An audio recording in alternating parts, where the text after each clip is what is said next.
కోట్ల ఫంక్షన్ హాల్లో ఉమ్మడి గోదావరి జిల్లా ఆక్వా రైతుల సదస్సు నిర్వహించారు.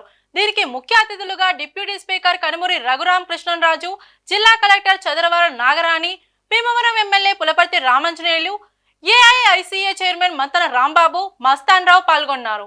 వారు మాట్లాడుతూ ఆక్వా రైతులు పడుతున్న కష్టాలను ప్రభుత్వం అర్థం చేసుకోవడం జరిగిందని, దీనికి పరిష్కార మార్గాల ద్వారా ఆదుకోవడం జరుగుతుందని, వారి సమస్యల కోసం సుదీర్ఘంగా చర్చించడం జరిగిందని, అనేక అంశాలపై వారితో మాట్లాడి ప్రభుత్వం వెంటనే వారికి అన్ని విధాలుగా ఆదుకుంటుందని తెలిపారు. ఆక్వా రైతు సంఘ నాయకులు మాట్లాడుతూ ప్రస్తుత సంక్షోభ పరిస్థితుల్లో ఇలాంటి సమస్యల పరిష్కార వేదికలు పెట్టడం శుభ పరిణామమని, మమ్మల్ని పిలిచి సమస్యల పరిష్కారానికి కృషి చేస్తున్న వారందరికీ పేరు పేరున ప్రత్యేక కృతజ్ఞతలు తెలుపుకుంటున్నామని, త్వరలో మా సమస్యలు తీరుతాయని ఆశాభావం వ్యక్తం చేశారు. దాని మీద మనకి అవకాశం ఉంటుంది. మీరెవరు కూడా అమెరికా ఏదో ఆంక్ష పెట్టిందని మీరెవరు ఆందోళన చెందక్కర్లేదు.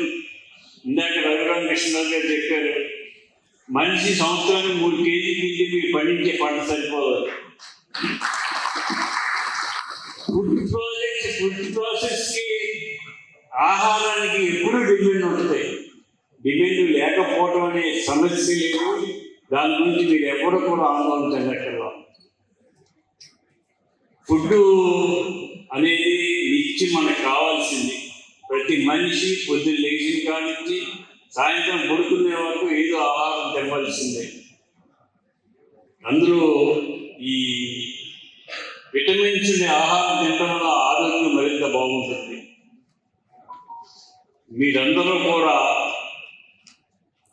కల్చర్ బాధ్యతగా చేయండి. ఏదో చేసేవాళ్ళే కల్చర్ అనే విధంగా చేస్తే ఆ ఫీడ్ తయారు చేయాలి.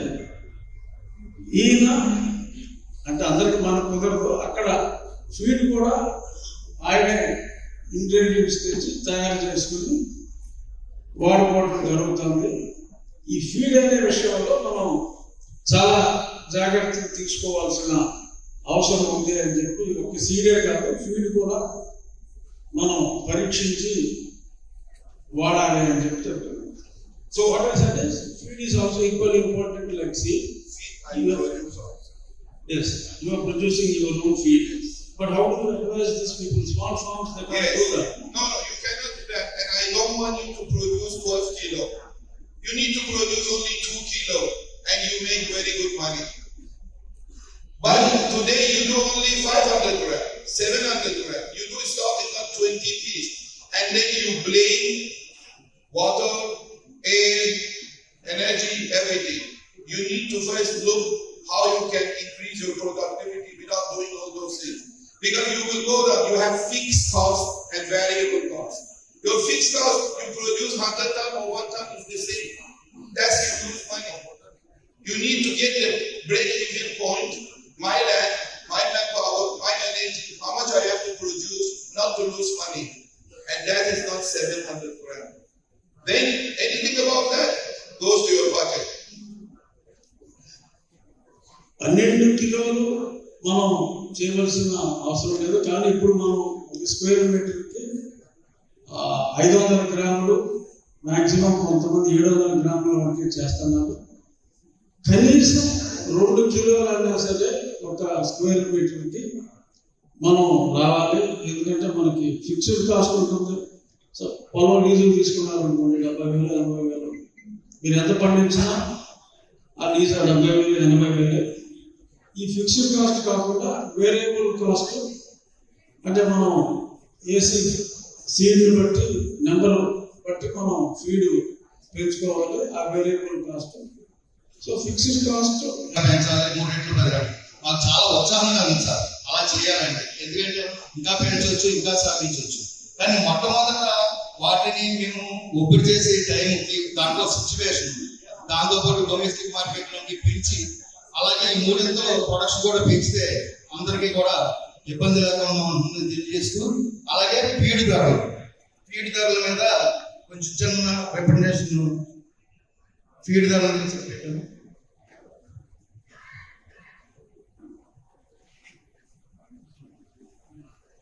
సోదరులు చెప్తున్నారు సీఎం గారు 100 కోట్లు 220కి కొనమన్నారు సార్. ఆ 100 కౌంట్ని అక్కడ కూడా క్వశ్చన్ చేయడం జరిగింది. ఏ విషయం వచ్చినా 100 కౌంట్ అంటారు. అక్కడి నుంచి కౌంట్కి వేరియేషన్ ఉంటాయి సార్. ఆ వేరియేషన్ గతంలో 30 రూపాయలు ఉంటే వాటిని 15 రూపాయలు చేస్తారు. ఇలాగా 5-6 వేరియేషన్లు వచ్చినప్పటికీ అక్కడ 60-70 రూపాయలు మేము నష్టపోవడం జరుగుతుంది. అలాగే మనకి ఇందులో అభివృద్ధి అయినటువంటి రేట్లని ట్రంప్ ట్యాక్స్తో దైనికంగా తగ్గించారు. ఇప్పుడు అది సడన్గా వచ్చినా కానీ ఇవాళ వరకు ఆ దాకా నేను పెంచడం అనేది జరగలేదు సార్. అది కూడా మేము దృష్టిలో పెడతాం. అయితే ఇప్పుడు ఫీడ్ విషయంలో నిజంగా ఇది 2016 నుంచి 20 వరకు అప్పుడు రా మెటీరియల్ స్థిరంగా ఉండటం వల్ల పెరగలేదు, అప్పటి వరకు ఓకే. కానీ 21, 22లో ఎంఆర్పి రేట్లో తీసుకుంటే ఆయా రేట్లో మన ఫీడ్ మిల్లర్స్ ఆ ధరలో ఆ విధంగా పెంచడం జరిగింది. దాదాపు ఎంఆర్పిలో తీసుకుంటే 25 రూపాయలు. మన గౌరవ చీఫ్ మినిస్టర్ గారు ఆక్వా రంగం మీద చాలా శ్రద్ధ పెడతారు. వారికి రంగం అంటే అమితమైన ప్రేమ అనేది ఖచ్చితంగా చెప్పగలను. ఎందుకంటే గ్రోత్ రేట్ అనేది పెరగాలంటే మన state product gross domestic production ఇవన్నీ కూడా సలహా మాట్లాడే అంశాల్లో అత్యధిక గ్రోత్ రేట్ సాధించడానికి అవకాశం ఉన్న రంగం ఆక్వాకల్చర్. మన కలెక్టివ్ కాన్ఫరెన్స్ లో కూడా చెప్పడం జరిగింది.